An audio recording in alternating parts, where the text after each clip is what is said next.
Hello students of BBA 4th semester. After completing the unit 1, we are moving to unit 2 and first we'll see about the syllabus of unit 2 ki what would be the topic in this syllabus and what kind of questions to be asked in previous years. तो उसको हम लोग यहाँ पे देखेंगे कि unit 2 का जो सिलेबस है कंज्यूमर बिहेवियर का। अच्छा, इससे पहले जो फर्स्ट यूनिट के जो वीडियोस थे वो आपके टॉपिक वाइज और लेक्चर वाइज अपलोड हुए और उसमें पूरा टॉपिक कवर हुआ और उस टॉपिक से रिलेटेड जो क्वेश्चंस भी पूछे गए हैं बार बार उन क्वेश्चंस के आंसर को भी डिस्कस किया गया। इस तरह से हर एक टॉपिक को कवर किया गया, क्लियर किया गया। तो आप लोग उन वीडियो के थ्रू जाइए और उससे रिलेटेड जो होमवर्क क्वेश्चंस जो भी पूछे जाते हैं इंपॉर्टेंट क्वेश्चन, उसको एज एन होमवर्क दिए हुए हैं, उसको आप लोग कंप्लीट करिए और ERP पे अपलोड कीजिए। अब यूनिट 2 हम लोग शुरू करते हैं। तो यूनिट 2 में बहुत ही कुछ टॉपिक्स 3 या 4 टॉपिक्स हैं और इन्हीं में से क्वेश्चंस बनते हैं। तो कंज्यूमर परसेप्शन, एटीट्यूड और चेंजेस इन एटीट्यूड और कंज्यूमर मोटिवेशन। तो बेसिकली हम 3 चीज़ यहाँ पे देख रहे हैं, एक परसेप्शन, एक एटीट्यूड और एक मोटिवेशन। और तीनों का स्टडी जो होगा वो कंज्यूमर के पॉइंट ऑफ व्यू से किया जाएगा कि कंज्यूमर किसी चीज़ को कैसे परसेप्ट करता है, परसेप्शन क्या है, कैसे उसको परसीव करता है, एटीट्यूड उसका क्या होता है, मोटिवेशन क्या होता है। ये पूरे यूनिट में हम लोग पढ़ेंगे। तो जो लेक्चर 1 का टॉपिक है वो हमने देखा कि जो परसेप्शन और एटीट्यूड से कुछ शॉर्ट क्वेश्चंस हैं जो 17, 18, 19 में लगातार पूछे गए हैं इन टॉपिक्स से। तो इन क्वेश्चंस को, जो इम्पोर्टेंट क्वेश्चन को, 3 शॉर्ट क्वेश्चंस को हमने यहाँ पे लिख लिया जो कि पिछले कंटिन्यूसली 3 ईयर में पूछे गए हैं अलग अलग। तो absolute threshold and differential threshold ये क्या होता है, और सब्लिमिनल परसेप्शन क्या होता है, और try component of attitude model, ये एटीट्यूड और परसेप्शन से रिलेटेड ये इन टॉपिक्स पे जो है शॉर्ट आंसर्स पूछे गए हैं पिछले 3 सालों में। तो इसको हम लोग पहले डिस्कस करेंगे, फिर इन टॉपिक से रिलेटेड कोई लॉन्ग आंसर होगा उसको हम लोग डिस्कस करेंगे। इस तरह से हमारा ये टॉपिक वाइज, लेक्चर वाइज हम इसको 4 से 5 लेक्चर में इस यूनिट को हम लोग वाइंड अप कर देंगे। क्लियर? तो थ्रेशोल्ड क्या होता है, एब्सोल्यूट थ्रेशोल्ड और डिफरेंशियल थ्रेशोल्ड। तो बेसिकली जो परसेप्शन होता है कंज्यूमर के माइंड में किसी चीज़ को देखकर, सुन कर के, अगर उसके लिए जो भी इमेज या जो भी उसके बारे में जो व्यूज़ कंज्यूमर के माइंड में जनरेट होता है, हम उसी को कहते हैं परसेप्शन। तो वो किसी के लिए अच्छा भी हो सकता है, किसी के लिए बुरा भी हो सकता है। तो एब्सोल्यूट थ्रेशोल्ड की बात कही गई कि जैसे एक it is the smallest detectable limit of sensory stimulus. अब ये सब जो हैं, ये थ्रेशोल्ड जो हैं, ये परसेप्शन जो है, ये सेंसरी परसेप्शंस के अंतर्गत आते हैं। तो हमको ये भी जानना होगा कि सेंसरी परसेप्शन क्या होते हैं। तो जो ह्यूमन बॉडी के जो सेंसरी ऑर्गन होते हैं, जिसके द्वारा हम कोई चीज़ देख सकते हैं, जिसके द्वारा हम कोई चीज़ स्मेल कर सकते हैं, जिसके द्वारा हम कोई चीज़ छू के उसको जान सकते हैं कि वो क्या है, तो ऐसे ऑर्गन्स को हम सेंसरी ऑर्गन कहते हैं। और उससे जो भी चीज़ें हमें फील होती हैं, जनरेट होती हैं, हम उस चीज़ को देख करके, सुन करके, या जो भी चीज़ें हमारे माइंड में किसी सेंसरी ऑर्गन के थ्रू हमारे माइंड में कोई इमेज क्रिएट होता है या हम उसके बारे में सोचते हैं, इवन हम उसको कहेंगे कि ये हमारी सेंसरी स्टिमुलस है, कह सकते हैं कि हम अपने सेंस के द्वारा जिस चीज़ को फील करें, जिस पॉइंट पे किसी चीज़ को हम जानें या जिस पॉइंट से बिलो किसी चीज़ को हम ना जान पाएँ, उसको हम यहाँ पे डिस्कस करेंगे एब्सोल्यूट थ्रेशोल्ड और डिफरेंशियल थ्रेशोल्ड में। तो ये बेसिकली एक स्मॉलेस्ट डिटेक्टेबल लिमिट होता है सेंसरी स्टिमुलस का।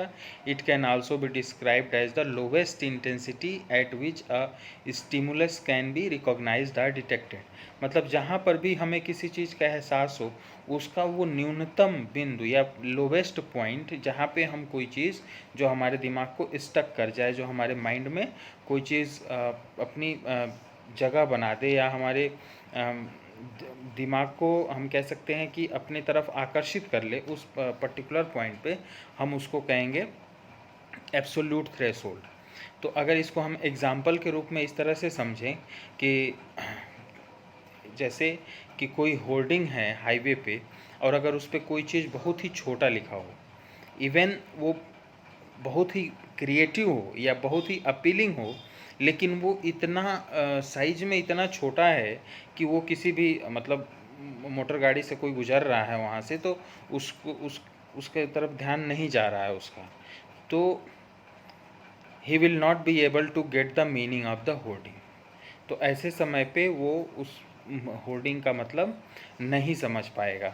तो अगर वो बहुत स्मॉल लिखा हो, लेकिन अब यहाँ पे क्या है कि अगर जहाँ पे वो स्मॉल से एक न्यूनतम स्मॉल हम कह सकते हैं, मिनिमम स्मॉल कह सकते हैं, कि जिससे छोटा होने पे वो ना दिखाई दे या वो ना महसूस हो पाए किसी भी मोटरिस्ट को, किसी भी मोटर व्हीकल से उस हाईवे से पास होने के वालों के लिए।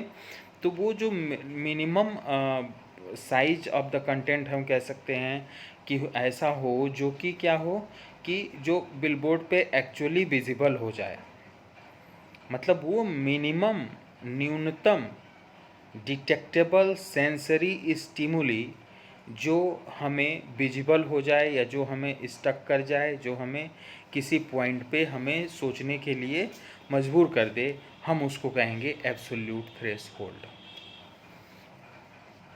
जैसे वो स्मॉलेस्ट है, उससे स्मॉलेस्ट हो जाएगा तो वो हमें विजिबल नहीं होगा, या वो हमें फिर देखने सुनने लायक हमारे दिमाग के लिए, हमारे आइज़ के लिए वो विजिबल नहीं होगा। तो हम कहेंगे कि ये क्या है हमारा, हम कहेंगे कि ये हमारा एब्सोल्यूट थ्रेशोल्ड है। क्लियर, समझ में आया? अब डिफरेंशियल थ्रेशोल्ड क्या होगा?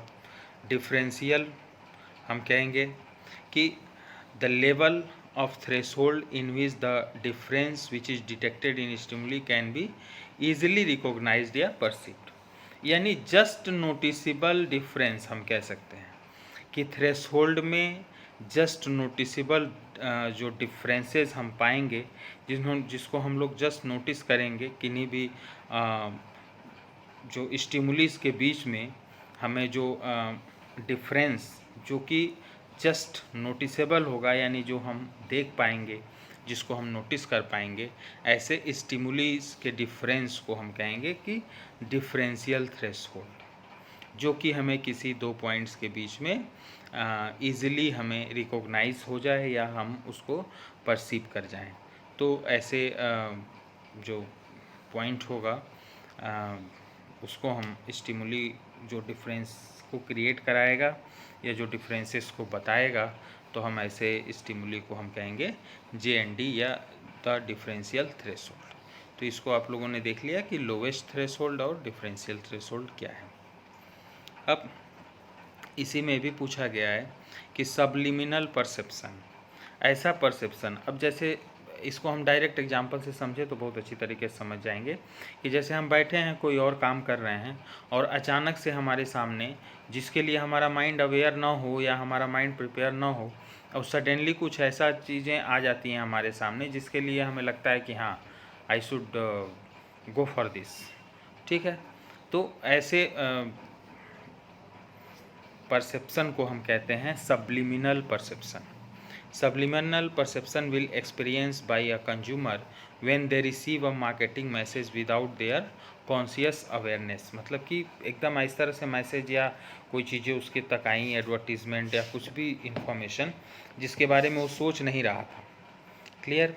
इन order to understand the subliminal, हम इसको समझने के लिए हमने एक पॉइंट इसमें लिखा हुआ है कि it is very necessary to be familiar with the concept of perceptual threshold minimum level of stimulus to generate a perception, मतलब कि उस मिनिमम लेवल ऑफ स्टिमुलस को समझना होगा जो परसेप्शन को जनरेट करते हैं, ठीक है। Stimulus that comes below the threshold level once awareness are known as subliminal message and the corresponding perception is known as subliminal perception, मतलब कि उससे बिलो थ्रेशोल्ड लेवल के एक अवेयरनेस किसी भी पर्टिकुलर इंडिविजुअल के लिए आ रहा है तो हम उसको कहेंगे सबलिमिनल मैसेज है, और उसके जो भी परसेप्शन हो रहा है इंडिविजुअल के माइंड में, हम उसको कहेंगे ये हमारा सबलिमिनल परसेप्शन है, ठीक है। जैसे फॉर एग्जांपल कि हम मूवी देख रहे हैं थिएटर में, अचानक से एडवर्टीजमेंट आता है, eat popcorn and drink Coke at movie theatre that appear instantly and are over in the blink of an eye, हमारे आँखों के सामने अचानक से वो चीज़ें आ जाती हैं, तो हम कहेंगे कि ये सब्लिमिनल मैसेज है। और परसेप्शन जो जनरेट होता है हमारे माइंड में या हमारे ऊपर कि हाँ हमको पॉपकॉर्न खाना है या कोक पीना है, तो वो परसेप्शन उसके लिए जो भी जनरेट होता है उसको हम कहेंगे सब्लिमिनल परसेप्शन। क्लियर। अब एटीट्यूड से रिलेटेड एक ट्राई कंपोनेंट एटीट्यूड मॉडल है, जो कि इसको हम लोग समझने की यहाँ पे कोशिश करेंगे कि जैसा कि नाम से ही सजेस्ट है, ट्राई मतलब कोई तीन कंपोनेंट वाला एटीट्यूड मॉडल होगा। अब वो तीन कंपोनेंट को अलग अलग हम समझ जाएं तो हम जान जाएंगे कि ये मॉडल क्या है, फिर हमारे लिए बिल्कुल आसान हो जाएगा। तो तीनों कंपोनेंट को सबसे पहले हमने लिखा कि वो कंपोनेंट क्या हैं। तो सबसे पहला कंपोनेंट है नॉलेज, उसको हम कॉग्निटिव भी कहते हैं, फीलिंग एंड इमोशनल या अफेक्ट कंपोनेंट कहते हैं, और एक्शन या कोनेटिव कंपोनेंट। ठीक है, तो नॉलेज, फीलिंग एंड इमोशन या एक्शन या कॉग्निटिव, अफेक्ट और कोनेटिव।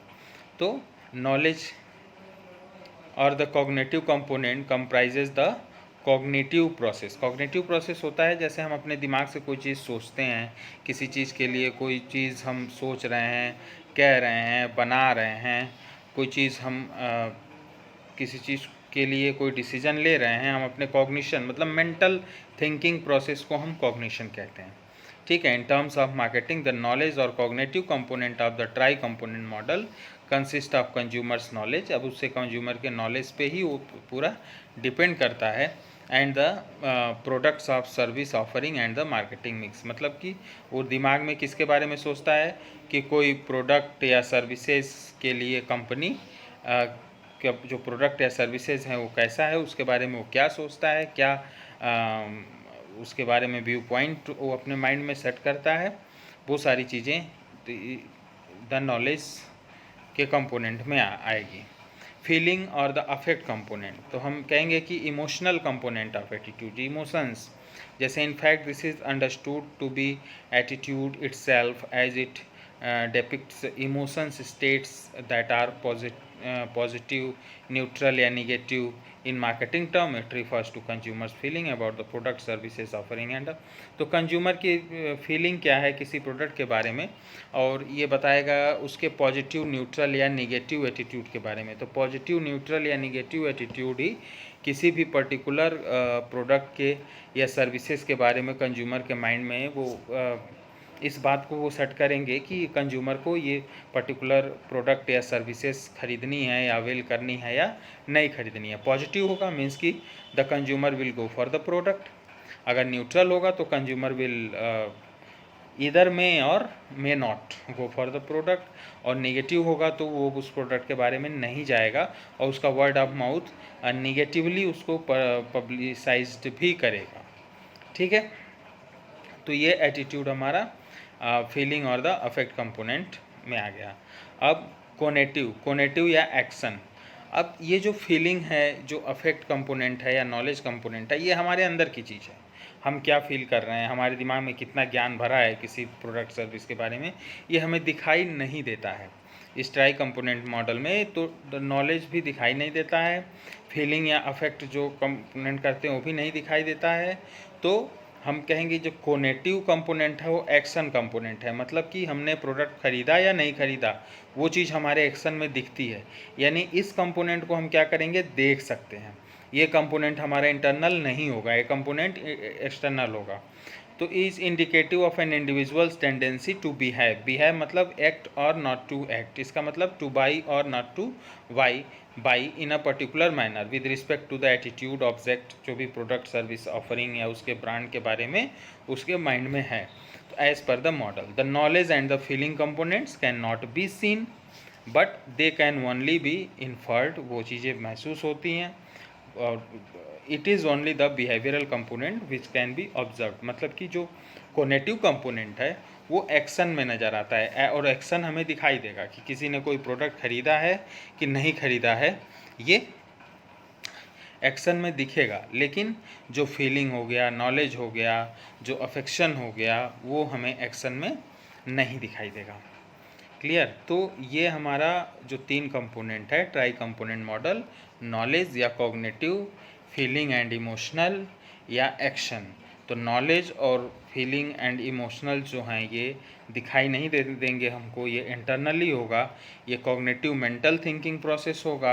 अफेक्ट जो होगा वो हमारी फीलिंग और इमोशंस, हमारे सेंटिमेंट्स उस प्रोडक्ट के साथ होंगे, वो भी नहीं दिखाई देगा। लेकिन एक्शन जो होगा उस प्रोडक्ट के लिए कि वो प्रोडक्ट हमने ख़रीदा है या नहीं ख़रीदा है, उस प्रोडक्ट को हम खरीदेंगे नहीं खरीदेंगे, खरीद रहे हैं, वो चीज़ें हमें एक्शन में हमारी दिखाई दे जाएंगी। क्लियर? तो ये 3 इस टॉपिक से रिलेटेड जो 3 शॉर्ट क्वेश्चंस थे उसको हम लोगों ने यहाँ पे डिस्कस कर लिया। अब इसको आप वीडियो के थ्रू जाएंगे और इन आंसर्स को आप लिखेंगे होमवर्क की तरह। ठीक है? Okay, thank you.